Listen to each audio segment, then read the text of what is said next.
Xin chào quý vị. Hôm nay chúng ta lại tiếp tục nói chuyện về đề tài dịch Covid-19. Như quý vị đã biết á, là từ khi mà có đại dịch tới bây giờ thì hầu hết mọi người đều quan tâm, và một trong những cái mối quan tâm của quý vị đó là ờ, dịch Covid-19 này nó sẽ đi về đâu và đến bao giờ thì chúng ta đẩy lùi được cái dịch Covid này. Đó là cái câu hỏi thứ nhất. Cái câu hỏi thứ hai mà quý vị cũng quan tâm đó là cái cụm từ miễn dịch cộng đồng. Vậy thì hôm nay chúng ta cùng nhau nói về cái miễn dịch cộng đồng là gì, và đến bao giờ thì chúng ta có thể đẩy lùi được cái đại dịch Covid này. Như quý vị đã biết á, cái cụm từ miễn dịch cộng đồng được nhắc đến rất là nhiều kể từ khi dịch bệnh Covid-19 xảy ra tới nay. Thì theo như CDC Hoa Kỳ người ta định nghĩa đó là miễn dịch cộng đồng là một cái tình trạng mà tại một cái quần thể nào đó có một cái tỷ lệ người có miễn dịch, và cái tỷ lệ này nó có khả năng tạo ra một cái sự miễn dịch làm cho cái bệnh truyền nhiễm không có lây lan từ người này qua người khác trong một cái cộng đồng đó. Thì đó là cái định nghĩa của CDC Hoa Kỳ. Còn định nghĩa của Đại học John Hopkins á, thì người ta định nghĩa là khi có một cái tỷ lệ dân số trong một cộng đồng mà tại đó đó nó có cái sự miễn dịch, và cái sự miễn dịch này đủ khả năng để ngăn chặn cái bệnh dịch lây nhiễm từ người này người khác trong cái quần thể đó. Thì hai cái định nghĩa của CDC Hoa Kỳ và của Đại học John Hopkins thì nó cũng tương tự như nhau. Thì như quý vị đã biết đó, là khi mà trong một cái cộng đồng nó có một cái tỷ lệ, có một cái số người nào đó đạt đến một cái tỷ lệ có kháng thể để chống lại bệnh tật, để đạt đến được một cái mức mà cái dịch bệnh đó không có lây truyền ở trong cái cộng đồng đó, thì như vậy thì cái tỷ lệ này là bao nhiêu thì có thể đạt được tới là miễn dịch cộng đồng.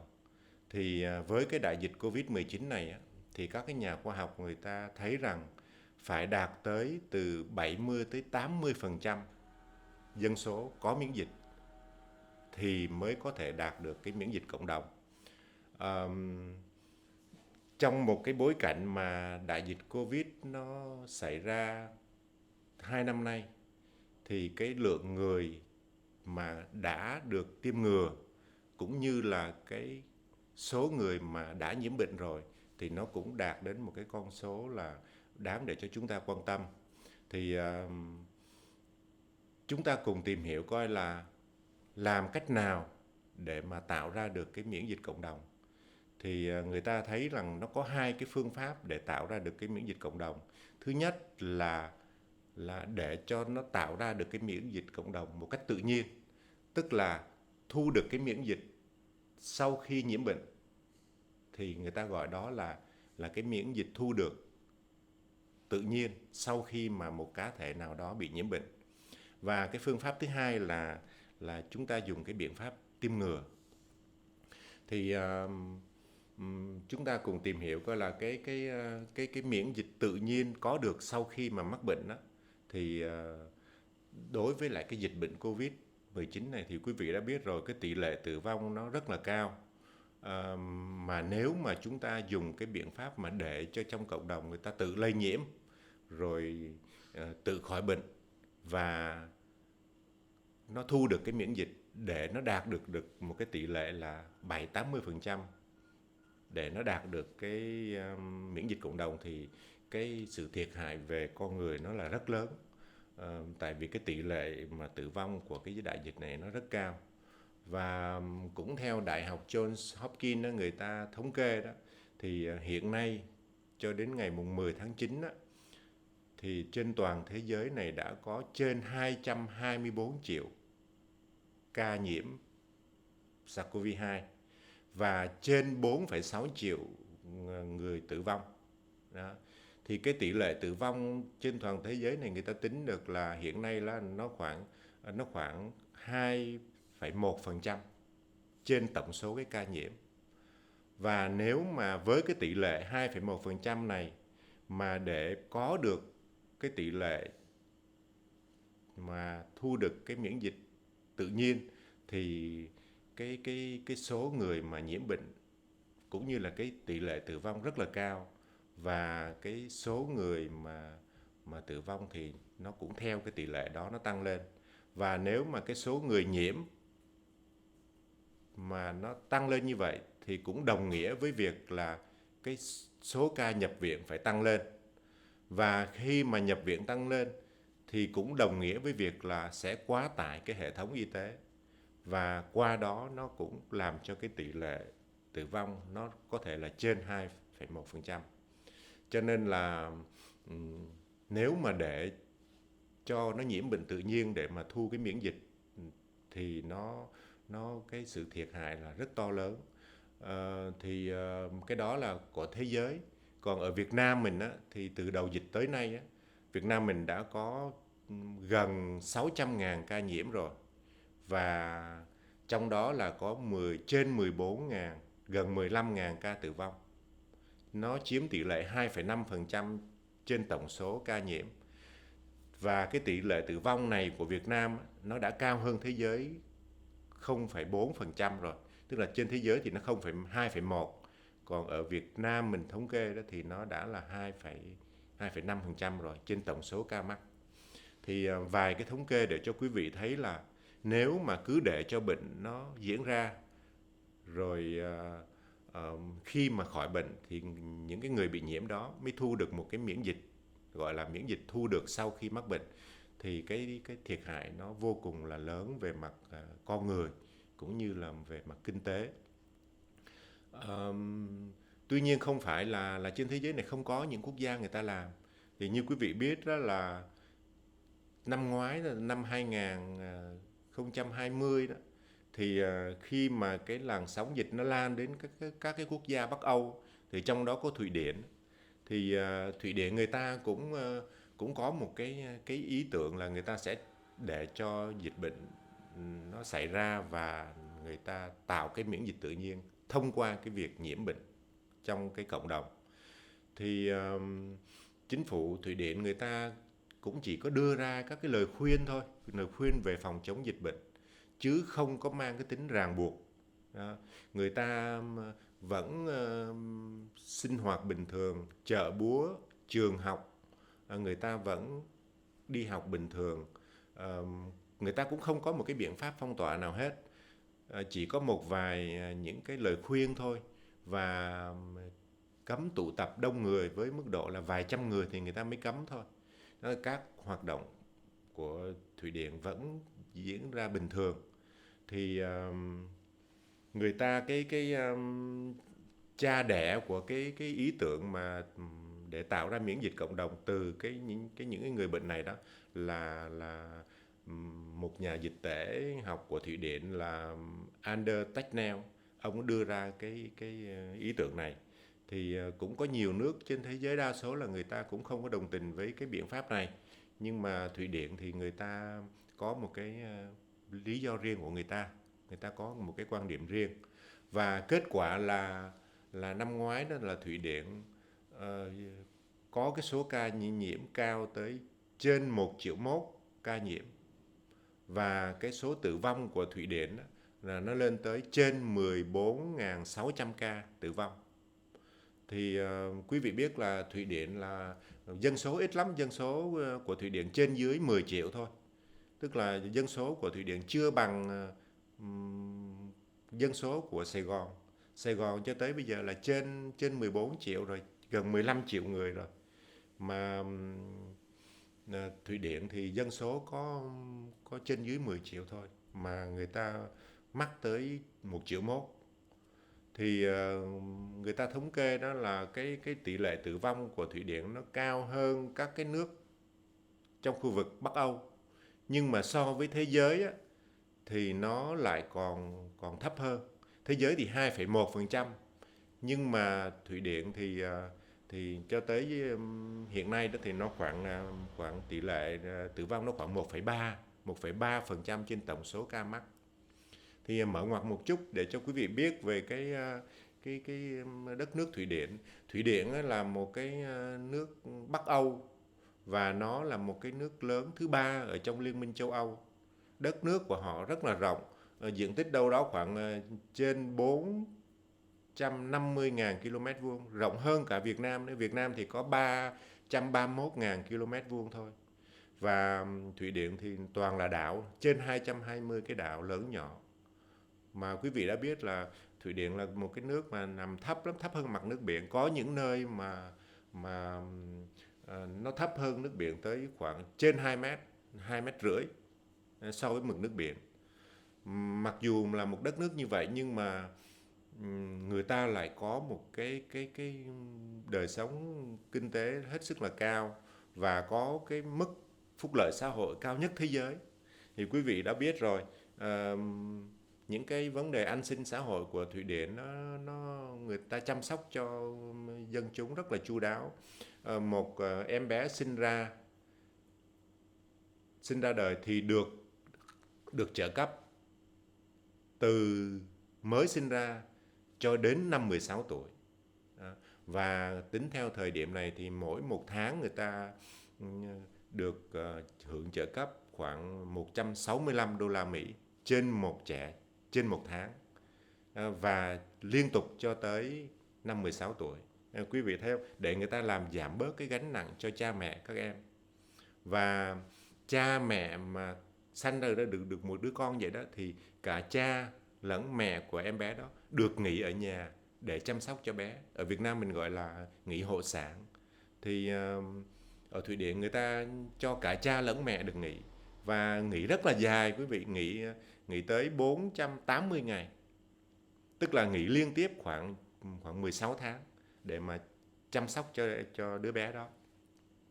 Một cái phúc lợi của Thụy Điển nữa đó là người ta có cái trợ cấp nhà ở. Những người nào không có khả năng mua nhà thì đều được trợ cấp một cái khoản nhất định nào đó để mà giải quyết cái vấn đề nhà ở cho người dân.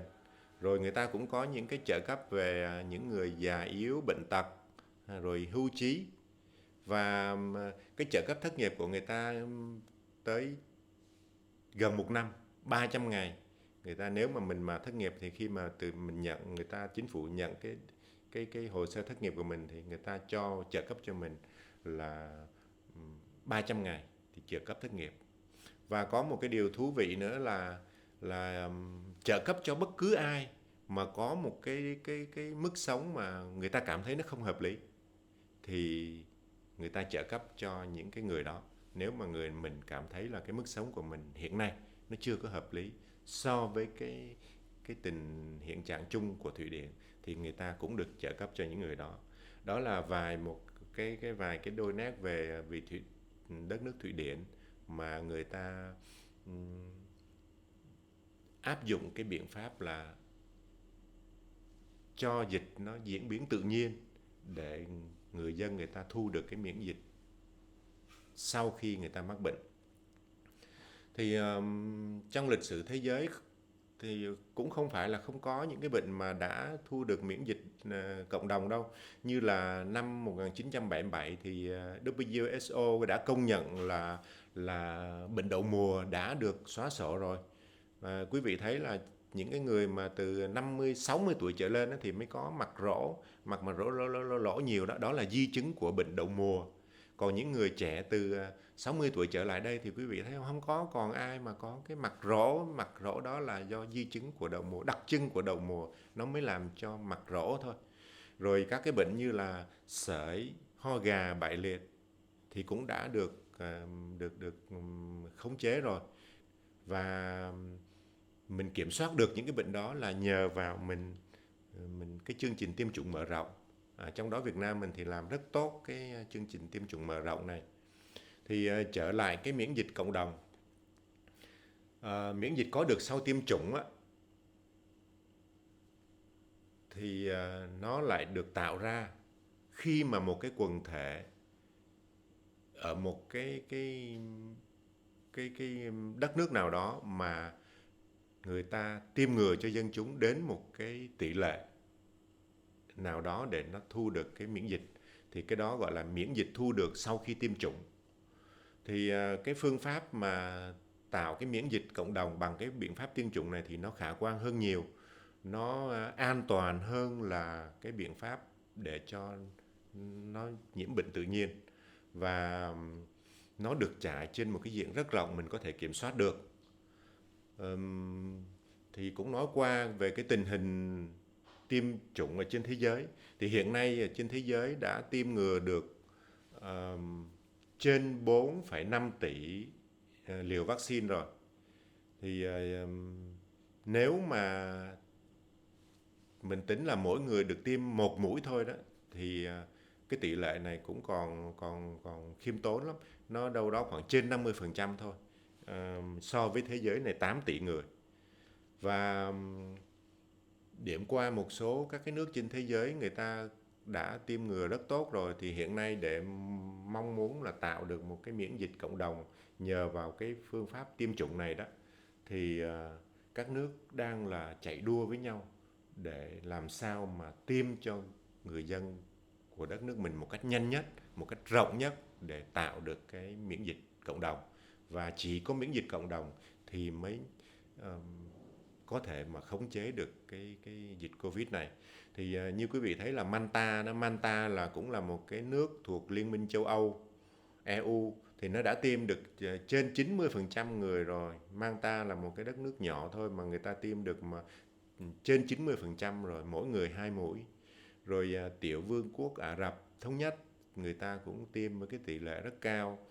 Mũi 1 người ta tiêm được 81%, và mũi 2 người ta đã tiêm được 73% rồi. Con số rất là khả quan đó. À, hay là Tân Gia Ba thì người ta cũng tiêm tổng số liều được trên 80% rồi. Còn Hoa Kỳ thì là một cái nước mà quý vị biết đó, là người dân của họ rất là ngại đi tiêm ngừa. Chính phủ phải dùng mọi biện pháp khuyến khích chích ngừa có thưởng. Đang ngồi quán cà phê này, thích tiêm ngừa cũng được tiêm ngừa tại chỗ. Rồi có những cái xổ số được thưởng khi mà người dân tham gia tiêm ngừa. Vậy mà người dân, cái tình hình là người dân họ ngại đi tiêm ngừa như vậy đó, mà Hoa Kỳ cũng đã tiêm được 75% rồi. Trong đó 54% là mũi 2, tỷ lệ dân số của Hoa Kỳ đấy. Còn Việt Nam mình thì theo Bộ Y tế báo cáo á, thì cho tới nay thì đã có gần 26 triệu liều rồi. Trong đó tiêm mũi 1 được 21,8%, và tiêm mũi 2 thì được 4,5%, một con số rất là khiêm tốn. Và Việt Nam mình thì chính phủ cũng đang là hết sức nỗ lực để mà làm sao có được 150 triệu liều vaccine để tiêm cho khoảng 70% dân số. Mỗi một người là tiêm đủ 2 liều đó, thì cần một cái số lượng vaccine rất lớn như vậy. Và Bộ Y tế cũng phấn đấu là đến cuối năm nay sẽ tiêm ngừa cho dân được cái tỷ lệ đó, để mà mình có thể dùng cái biện pháp miễn dịch cộng đồng này để mình chặn đứng cái đại dịch này. Thì hy vọng rằng cùng với lại cái vaccine Nanocovax của Việt Nam mình mà được triển khai, thì hy vọng là Việt Nam mình sẽ sớm đạt được cái kỳ vọng đó. Và đó là vài cái con số về tình hình tiêm chủng trên thế giới và tại Việt Nam mình. Thì nói tóm lại đó là cái biện pháp thứ nhất để tạo ra miễn dịch cộng đồng là để cho miễn dịch, để cho người dân nhiễm bệnh tự nhiên, và sau khi khỏi bệnh rồi thì người ta thu lại một cái miễn dịch sau khi mắc bệnh. Thì cái biện pháp đó thì không khả thi, bởi vì nó quá nguy hiểm và để lại một cái hậu quả lớn về con người cũng như về kinh tế, chính trị, xã hội. Rồi cái biện pháp thứ hai là thu cái miễn dịch cộng đồng bằng biện pháp tiêm ngừa. Thì đây là một cái biện pháp hết sức cần thiết mà bất kỳ một quốc gia nào ở trên thế giới cũng đang là chạy đua nỗ lực. Việt Nam mình thì chính phủ cũng như Bộ Y tế đang là hết sức là tìm mọi cách để mà kiếm cái nguồn vaccine về chích cho người dân, cũng như là các nhà khoa học đang là nỗ lực hết sức để mà phát triển cái vaccine Nanocovax của Việt Nam mình, để mà có thể đạt được cái mục tiêu là tiêm chủng cho dân được từ 70-80% để đạt được cái miễn dịch cộng đồng. Thì qua cái phần trình bày đó thì chúng ta đã thấy được, giải quyết được cái câu hỏi của quý vị là miễn dịch cộng đồng là gì, và bằng biện pháp nào và bao giờ thì chúng ta mới có thể đẩy lùi được cái đại dịch Covid này. Thì đó là những cái chia sẻ của tôi về những cái vấn đề mà chúng ta vừa quan tâm. Xin chào quý vị.